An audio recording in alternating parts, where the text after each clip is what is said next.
कुमार। आज हम गणित में वास्तविक संख्याओं के बारे में पढ़ेंगे। तो सबसे पहले वास्तविक संख्याएं या संख्याओं के बारे में थोड़ी सी रूपरेखा जान लेते हैं। तो संख्याएं दो प्रकार की होती हैं। संख्याएं दो प्रकार की होती हैं। पहला होता है वास्तविक संख्याएं,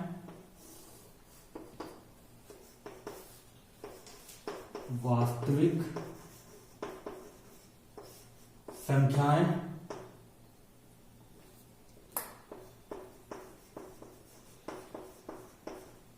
और दूसरा होता है अवास्तविक संख्याएं।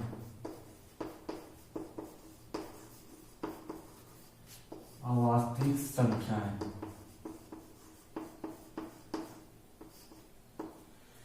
वास्तविक संख्याएं रियल नंबर, अवास्तविक संख्याएं मतलब इमेजिनरी नंबर या नॉन रियल नंबर।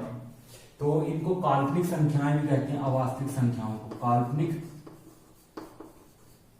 काल्पनिक संख्याएं।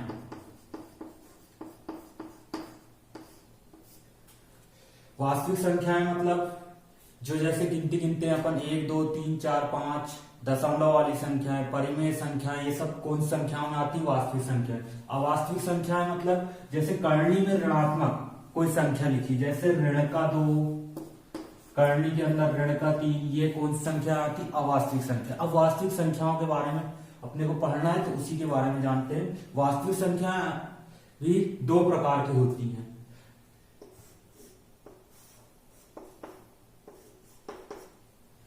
पहला है इसका परिमेय संख्या और दूसरा है अपरिमेय संख्या। परिमेय संख्या और अपरिमेय संख्या।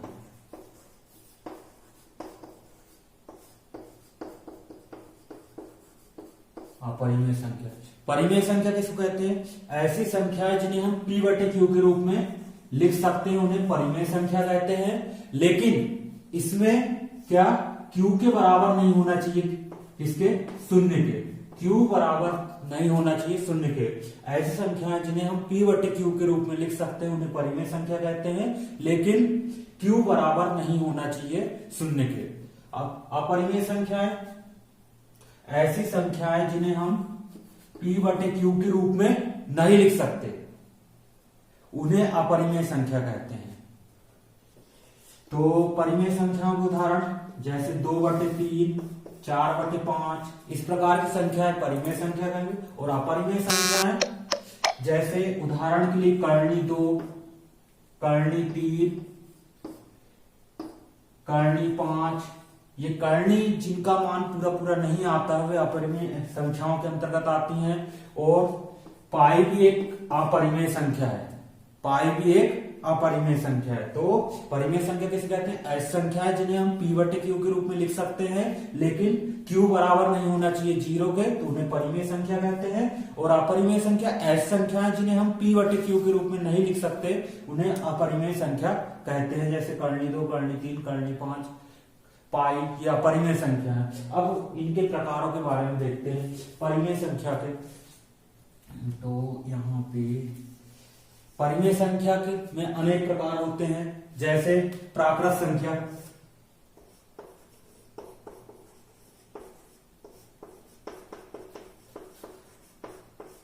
प्राकृत संख्या, फिर उसके बाद पूर्ण संख्या,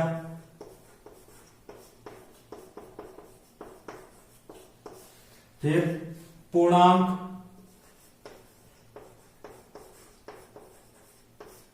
फिर अभाज्य संख्या,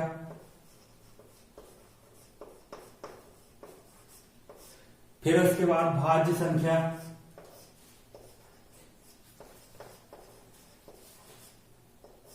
भाज्य संख्या, अभाज्य संख्या। तो अब इनके बारे में देखते हैं। परिमेय संख्या, प्राकृत संख्या ऐसी संख्याएं जिनको हम गिनने में उपयोग करते हैं, जैसे 1 2 3 4 5, ये संख्याएं कौन संख्या कहलाती? प्राकृत संख्या। अर्थात 1 से अनंत तक की संख्याएं प्राकृत संख्याएं कहलाती हैं। 1 से लेके कहां तक की संख्या है? अनंत तक की संख्या है। कौन संख्या कहलाती है? प्राकृत संख्या कहलाती है।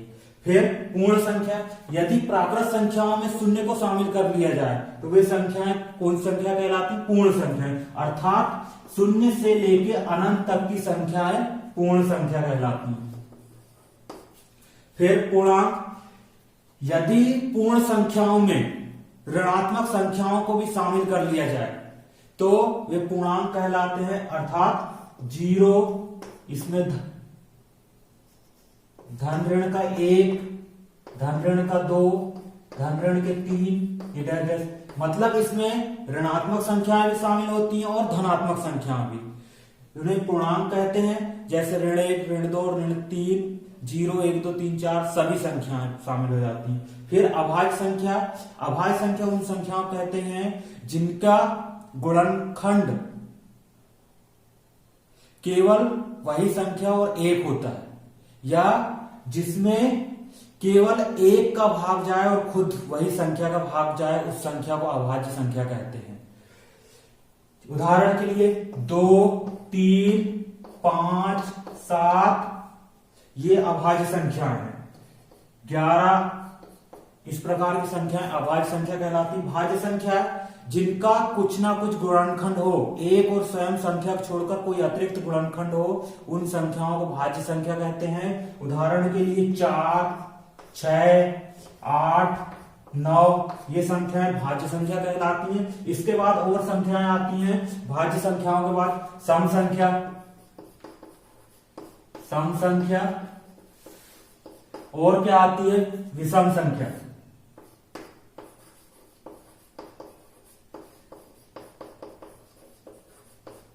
सम संख्या किसको कहते हैं? ऐसी संख्या जिसमें जो 2 से पूर्णतः विभाज्य हो जाती है, या जिसमें 2 का पूरी तरह भाग चल जाता है, उसको सम संख्या कहते हैं।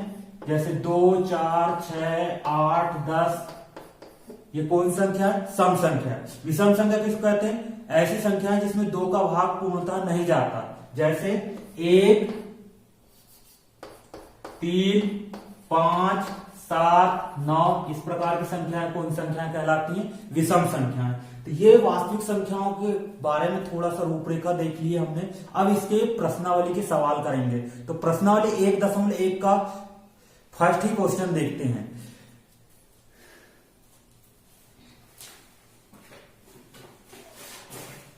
तो प्रश्नावली 1.1 का फर्स्ट क्वेश्चन क्या है? निम्नलिखित संख्याओं का HCF ज्ञात करने के लिए यूक्लिड विभाजन एल्गोरिथम का प्रयोग कीजिए। तो इस वर्ष तो यूक्लिड विभाजन एल्गोरिथम नहीं आएगी, लेकिन इसके प्रश्न आ सकते हैं क्योंकि अपने को HCF ज्ञात करना है और HCF अपने पाठ्यक्रम में है, तो हम इसको HCF ज्ञात करने को अभाज्य गुणनखंड वाली विधि से करेंगे। सवाल वही रहेगा, विधि बस थोड़ी अलग हो जाएगी। तो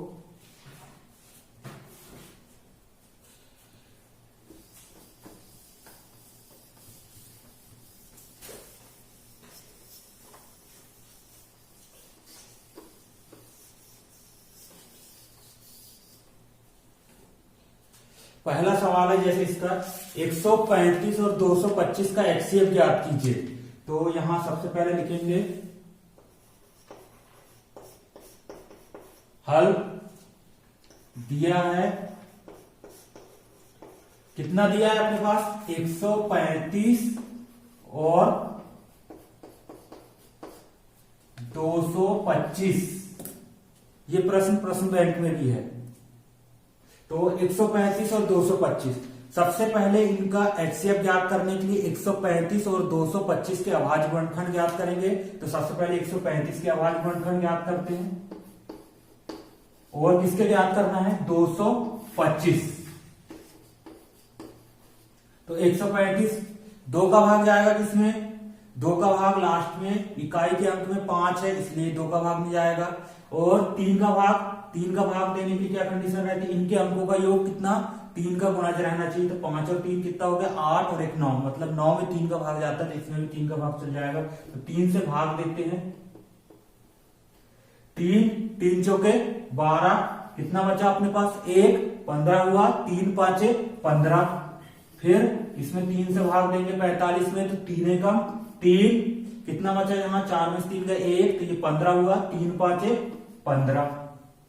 अब 15 में 3 का भाग देंगे फिर से, तो 3 5 कितना होता है 15, फिर लास्ट में 5 बच गया तो उसमें किसका भाग देंगे 5 का। वैसे 225 के करेंगे, इसमें लास्ट में 2 है, ये सॉरी लास्ट में 5 है तो 2 का भाग तो नहीं जाएगा क्योंकि 5 में 2 का भाग नहीं आता। अब यहाँ पे इसके अंकों का योग करके देख लेते हैं। वो यदि 3 का गुणा जाएगा तो 3 का भाग चल जाएगा, 5 और 2 कितना हो गया 7 और 2 9, 9 में 3 का भाग चल जाता है, मतलब इस संख्या में 3 का भाग चले जाएगा। 3 का देखते हैं, 3 सत्ते 21, 22 में से 21 गए तो कितना बचा 1, फिर 15 हुआ, 3 5 15, फिर 3 से भाग दिए तो 3 दूनी 6 बचा 1, 15 हुआ, 3 5 15, फिर 5 से देंगे 5 25, फिर 5 आया यहाँ पे 1। अब ये अभाज्य गुणनखंड हो गए 135 और 225 के। अब इनको लिख लेते हैं। 135 बराबर 3 गुणा 3 गुणा 3 गुणा 5 और 225 बराबर 3 गुणा 3 गुणा 5 गुणा 5। ये आ गया। अब एचसीएफ ज्ञात करना है किसका, दोनों का, 135 और 225 का। तो एचसीएफ बराबर हो जाएगा जो दोनों में कॉमन हो, उभयनिष्ठ हो, वो अपना एचसीएफ होगा। तो यहाँ पे दोनों में कौन उभयनिष्ठ है, 3 इसमें भी है इसमें भी है, तो ये 3 उभयनिष्ठ, इसका लिख लिए। फिर यहाँ पे ये एक कॉमन आ गया, दूसरा यहाँ पे ये आ गया उभयनिष्ठ, तो ये भी 3 आ जाएगा। तीसरा 5 दोनों में है, तो ये भी आ जाएगा यहाँ पे। तो अपना एचसीएफ क्या हो जाएगा, 3 तर का 9, 9 पना 45। तो एचसीएफ बराबर अपना हो जाएगा 45, या इधर से भी करेंगे 5 किया 15, 15 किया 45। तो अतः 135 और 225 का एचसीएफ कितना होगा, 45 होगा। इस प्रकार करेंगे ये क्वेश्चनों को। अब इसके बाद अगला क्वेश्चन देखते हैं, इसका तीसरे नंबर का क्वेश्चन जो इसके प्रश्न बैंक में दिया हुआ है माध्यमिक शिक्षा मंडल की, उस सवाल को हल करते हैं।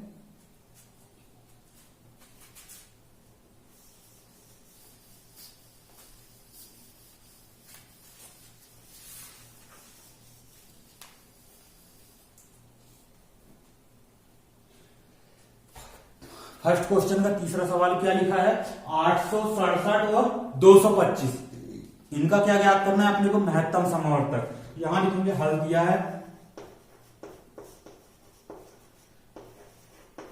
867 और 225, इनका एचसीएफ ज्ञात करना है। तो उसके लिए सबसे पहले क्या करेंगे, 867 और 225 के अभाज्य गुणनखंड निकालेंगे। तो 867 और 225 के अभाज्य गुणनखंड निकालते हैं। 867 और इसके निकालना है 225। तो 867 सबसे पहले 2 का भाग जाएगा कि नहीं इसमें, इसके लास्ट अंक में इकाई का अंक में 7 है, 7 में 2 का भाग नहीं जाता, इसलिए इसमें भी 2 का भाग नहीं जाएगा। तो अपन यहाँ किसका, फिर 3 का भाग जाएगा कि नहीं, 3 का, इनके अंकों का योग देख लेते हैं। 8 और 6 कितना हो गया 14, 14 और 7 कितना हो जाएगा 21, 21 में 3 का भाग चल जाता है, मतलब इसमें 3 का भाग चले जाएगा।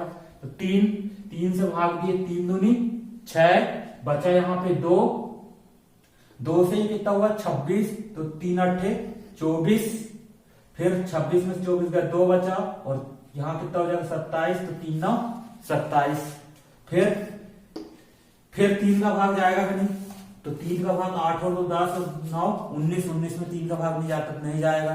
फिर 5 के लिए क्या कंडीशन है, लास्ट में 5 या 0 रहना चाहिए, ना है तो 5 का भाग भी नहीं जाएगा। 7 का इसमें देखते हैं, बोला 7 चौके 28 और 9, फिर 7 का भी नहीं जा रहा है। वैसे इसमें अब जाएगा कितने, अभाज्य संख्या 17 का भाग, कितने का जाएगा 17 का भाग देखते हैं। 17 एकम 17, कितना बचा 11, 17 7 119, ये 17 का भाग जाएगा। ये आ गया अभाज्य गुणनखंड। फिर यहां वैसे 2 का तो नहीं आएगा क्योंकि 5 है, तो किसका देंगे 3 का। 3 7 कितना होगा 21, फिर बचा 1 15 हुआ, 3 5 15, फिर 3 से दिए तो 25, 3 दूनी 6 और 1 बचे 3 5 15, फिर 5 से देंगे 5 हम 25, ये 5 और ये लास्ट में कितना आ गया 1। अब इनके अभाज्य गुणनखंडों को लिख लेते हैं। तो 867 बराबर कितना आया है अभाज्य गुणनखंडों में 3 गुणा 17 गुणा 17, ठीक है। उसके बाद 225, इसके अभाज्य गुणनखंडों में क्या आया 3 गुणा 5 गुणा 5। अब इनका क्या याद करना है अपने को HCF। HCF बराबर कितना हो जाएगा जो दोनों में कॉमन हो, दोनों में उभयनिष्ठ हो। तो कौन है यहाँ पे दोनों में उभयनिष्ठ, एक तो 3 है और कुछ है क्या यहाँ पे नहीं। तो HCF बराबर कितना आ जाएगा अपने यहाँ पे 3। इसका उत्तर कितना होगा अपने पास, अतः किसका 867 और 225 का HCF बराबर कितना होगा 3 होगा। यह आंसर